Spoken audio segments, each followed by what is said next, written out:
back again. Thanks for being so patient with my three-part series, which I didn't plan on it being a three-part series, but just because of circumstances and technical difficulties, such as a lawnmower, a call that interrupted my recording, and I had to flip it off, but instead I flipped off my phone, so I had to just... And then, what was the other one? The other one was something else that was like, oh yeah, my phone ran out of storage. So I'm probably going to have to resort to doing all these on my laptop. I'm so used to the speed and in my face kind of phone access that's a lot easier. Anyway, I don't want to belabor that point, but it was a lot of challenges that were coming against me to post that and to create the video. So it was like, and I'm not a video tech person where I can splice them and do all that fancy stuff. So anyway, if you just want to watch all three, this one shouldn't be too long. I'm just trying to finish it up, but I got interrupted with the reading the 1 Corinthians 13, but you can read that yourself. You know, a lot of you probably know what that is, and so I won't read that, but there's just a couple scriptures I wanted to say that I thought were really, really good for continuing to read on. But let me see, I want to get to, it's Thessalonians, 1 Thessalonians 3, and that would be, and I marked my Bible, so then I can turn to it a lot easier. Okay, so 1 Thessalonians, and this is 3:12 to 13. And we're back on to speaking in love to one another, not in constant correction. I got another one from someone else today sending me all these verses and trying to convince me of this and that and the other thing. It's like, you know, thank you, but I'm not going to do that to anybody. Then it goes back and forth. So I'm just going to say thanks, but you know, I'm good and be good with that. I don't want to get into that. So it's, like I said, it's still happening. And one thing I want to say is God bless them because they care and they care enough to want to make sure people understand, but I want to do the same. I want to make sure that same person understands, you know, that what I think is right. But when it comes down to it, as long as we got Jesus in our heart and we believe and we are redeemed from, you know, the cross as far as his shed blood, and he's redeemed us from our sins and forgiven us, and that we want to live for him and testify for him. And so anyway, that's what it's just. I've always kind of felt that way, but then a lot of these things are popping up and people are, and I know the Lord wants me to be, gain much more understanding. So I believe what I know and what he has shown me is from him, but not everybody agrees with it. So you get into this back and forth thing, and I just don't want to do it. So anyway, I just promised I would finish this up, and I just got home from work, so I'm a little weary, but the Lord will give me the strength to do this. So anyway, so back to 1 Thessalonians, and this is verse 12. May the Lord make your love increase. This is this is my King James, sorry. No, I'm sorry, NIV. May the Lord make your love increase and overflow for each other and for everyone else, just as ours does for you. May he strengthen your heart so that you will be blameless and holy. That's what we want. We want to be blameless and holy in the presence of our God and Father. That's it. That's what we want. When our Lord Jesus comes with all his holy ones. And that is, that's it. Forget the rest of that stuff. You know, just forget the rest of that stuff. It just leads to nothing but dissension and division. And so then Philippians 1:9. Okay, so back to Philippians 1:9. Okay, so Philippians 1:9. This is my prayer, that your love may abound more and more in knowledge and depth of insight.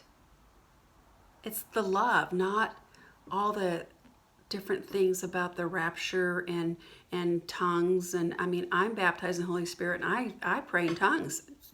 It's not going to go there with anybody. I know what I gained from that, and it's powerful. It's powerful. I mean, my daughter had a tumor. God healed her. He gave me the boldness and of faith, of healing, and I've prayed for for quite a few people, and God has healed them. And I wouldn't have had that faith and that boldness and that anointing. That's just what I think. God just poured that into me, and I was able to pray that way. So anyway, that's just my take on it. Don't try to convince me any otherwise or any other way. Anyway, it says, and this is my prayer, that your love may abound more and more in knowledge and depth of insight, so that you may be able to discern what is best, and may be pure and blameless until the day of Christ, filled with the fruit of righteousness that comes through Jesus Christ, to the glory and praise of God. That's it. Those two last scriptures, the Thessalonians and then this one here on Philippians, that's where our focus is. Just, you know, my opinion and my advice is just don't go the other places. Just the Lord's, we're going to find out soon enough. Jesus comes and brings us back before the, you know, the Great Tribulation or mid-trib, whatever. Just be ready. In season and out. So then the last one, this is just really, really good. This is Psalms 133. You've probably heard this one, and I think this is just such a great way to end this whole thing. I'm just at the end here now. Psalms 133, this is out of King James. Behold, verse 1, behold how good and how pleasant it is for brethren to dwell together in unity. It is like the precious ointment upon the head that ran down upon the beard, even Aaron's beard, that went down to the skirts of his garments, as the dew of Hermon, and as the dew that descended upon the mountains of Zion. For there the Lord commanded the blessing, even life forevermore. So we might not think having oil running down a beard from someone down to the floor would be such a great idea. It might be like, ooh, you know, but you know what the oil represents. It represents the Holy Spirit and the power of it and the anointing of the Holy Spirit. That's the oil. And you know what? It's good and it's pleasant that we dwell together in unity. It's like the precious anointment upon the head that ran down the beard, even Aaron's beard. He was the high priest back then. That went down to the skirts of his garment. I mean, it covers us from head to toe. So I tell you what, if you don't get this part of it, that the reason that we need to be in unity with one another and just stop the other stuff, you're going to be falling short. You're going to fall short of this. It's good. That's what we want. We want the goodness of God. We want to please Him. We want to honor Him the way we treat one another.